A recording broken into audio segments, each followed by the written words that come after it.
아시다시피 헌법 위에 권력은 존재하지 않습니다. 그래서 헌법재판소가 존재하는 것입니다. 헌법재판소의 신속한 윤석열 탄핵 인용은 무너진 대한민국 안보를 바로 세우는 시발점이 될 것입니다.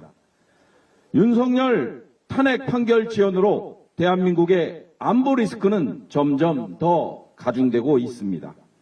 대한민국 국가안보 최대 리스크는 군을 불법으로 동원해 내란을 획책한 윤석열 그 자신입니다. 12.3 비상계엄은 정상적인 국무회의도 거치지 않았고 계엄 시에도 침해할 수 없는 국회 기능을 중단시키려 했던 위헌 불법 행위입니다. 계엄 선포의 기본 요건인 특별한 국가 비상사태 역시 없었습니다.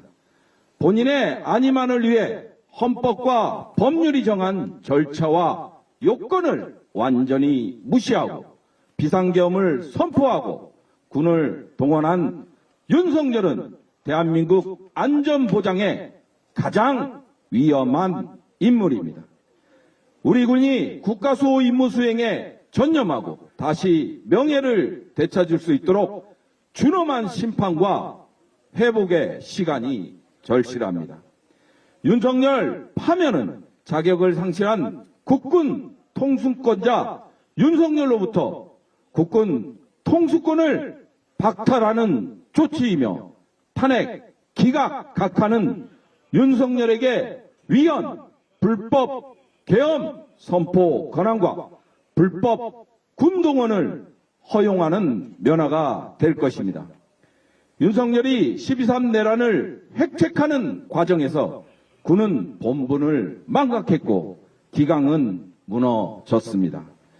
군은 우리 국민을 지키는데 활용해야 할 무인기, 아파치 헬기 등을 휴전선 인근에서 비정상으로 운영하며 그 본분을 저버렸습니다. 군은 아무 권한도 없는 민간인 노상원의 불법 명령에 순순히 따를 정도로 기강이 해이해졌습니다. 윤석열을 파면해야 우리 군의 중심이 바로 섭니다. 윤석열 파면 없이 헌법과 법률에 따라 외부 위협으로부터 국민을 지키는 본분으로 돌아갈 수 없습니다. 윤석열을 파면해야 세계 5위 수준의 국방력과 50만 장병이 대한민국 국군이 바로 섭니다. 헌법재판소가 윤석열을 파면해야 할 이유는 다음 색과 같습니다. 윤석열을 파면해야 한 이유 첫째, 오직 국가수호 임무만 수행하는 국군으로 재정립하기 위해서입니다. 윤석열에게는 전쟁 억제는 없었고 전쟁 유발만 있었습니다. 윤석열은 적이 감히 도발할 수 없도록 전쟁 억제력을 발휘해야 한다는 헌법상 군수 통수권자의 첫 번째 사명에 정면으로 도전했습니다. 윤석열 정권은 9.19 군사합의 효력 정지 후 즉각 전방 실사격 훈련을 재개했고 북한 오물풍선 원점 타격 계획 시행 직전까지 갔습니다.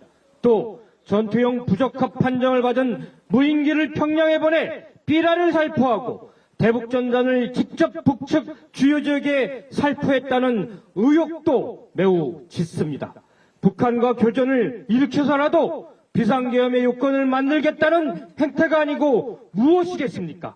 우리 군이 대통령의 망상에 다시는 휘둘리지 않도록 윤석열을 반드시 탄핵해야 합니다. 윤석열을 파면해야 하는 이유 두 번째, 병력구조 개편, 첨단 과학군 전환 등 국방개혁을 추진하기 위해서입니다. 인구 절벽에 따른 병력 수급과 인공지능, 양자, 우주 등 국방전략기술 발전과 관련해서 우리 군은 대대적인 혁신을 요구받고 있습니다. 그러나 윤석열은 우리 국방의 현실을 진단하고 미래를 준비할 수 있는 군통 수습권자가 아닙니다. 윤석열은 국군 통수권자라기 믿기 어려울 정도로 낮은 수준의 인식을 보여줬습니다. 지난달 25일 탄핵심판 최종 변론에서 윤석열 피의자는 정부 여당이 낸 지휘정찰사업 등 삭감한 5건 정부를 민주당이 삭감했다라고 하는 거짓 주장을 했습니다. 5건 모두 정부가 삭감을 자체적으로 했거나 여야 합의로 삭감된 것이었습니다. 북한은 러시아와의 협력을 통해 핵, 미사일과 드론 등 신무기 역량을 강화하고 있습니다. 우리 국방에 대해 냉정한 현실 진단과 타당한 비전을 갖춘 군통수권자가 더욱 중요한 때입니다. 최소한의 자질도 보여주지 못한 자격 미달의 군통수권자 윤석열을 즉각 파면하고 군 혁신의 속도를 내야 할 때입니다.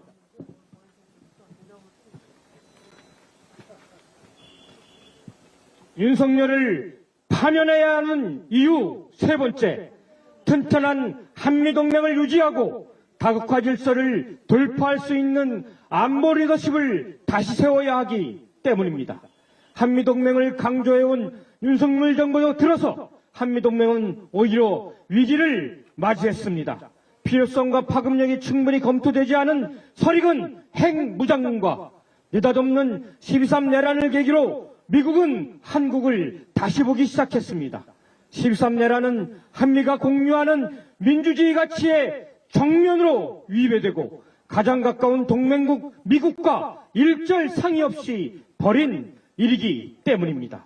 미국은 에너지부의 민간 국가 지정에 이어 미국은 2025년 국방수급법에도 민간 국가 보안 강화 규정을 신설했습니다. 13 내란 이후 바이든 행정부와 트럼프 행정부 국방장관은 인도태평양 지역 순방 일정에서 연달아 한국을 패싱했습니다. 굳건한 신뢰와 연합작전을 기본으로 하는 한미동맹의 원칙을 무시하고 윤석열은 13 비상계엄에 대해 미국과 일절 상의하지 않았습니다. 미국을 패싱한 윤석열이 복귀하면 한미동맹은 다시 회복할 수 없을 정도로 훼손될 것입니다. 윤석열을 파면해야 하는 마지막 이유, 윤석열은 가속화되는 다국화와 각자 도생의 국제질서 속에서 대한민국의 생존과 번영을 보장하는 안보 리더십 역시 보여주지 못했습니다.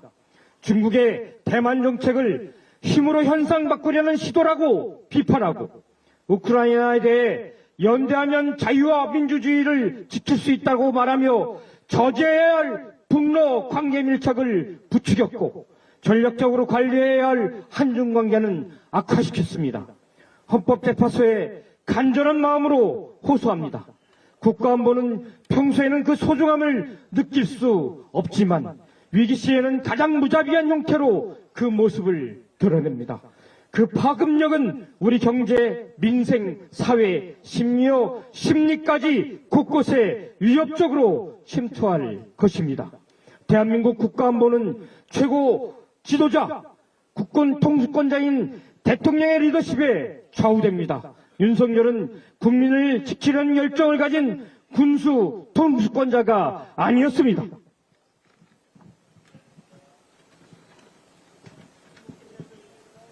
현실을 진단하고 미래를 준비하는 유능한 군통수권자도 아니었습니다.